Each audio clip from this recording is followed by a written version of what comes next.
আজ দুপুরের মেনু তোমাদের সাথে শেয়ার করতে এসেছি। আজ হলো রবিবার। তোমরা ভাববে আজ রবিবার বিশাল কিছু হয়েছে। হ্যাঁ, অবশ্যই হয়েছে।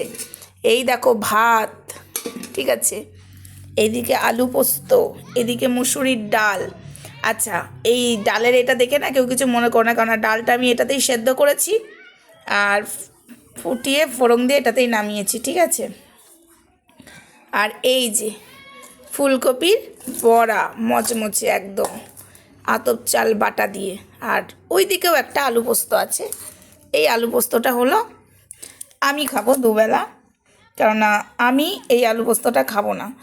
আমি এই আলু পোস্তটা একটু টক টক করে করেছি, আর আমাদের বাড়ির সবাই টক টক আলু পোস্ত খায় না, আর আমার টক টক আলু পোস্ত খেতে হেভি ভালো লাগে, ঠিক আছে। আমি এমনিতেও আলু পোস্ত খেতে খুব প্রিয় নই, কিন্তু টক টক করে দিলে খুব ভালোবাসি খেতে।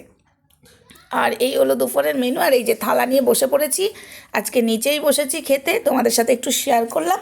তো চলো ভাত টাতগুলো বাড়াবাড়ি করি, কারণ না গরম গরম খাবার সামনে রয়েছে। এদিকে ফুলকপিটাও গরম, বুঝেছো তো, গরম গরম ভেজে নিয়েই বসে পড়েছি। আজকে মনে হলো একটু তোমাদের সাথে খাবার শেয়ার করি, তাই খাবারটা শেয়ার করলাম। তো চলো, টাটা।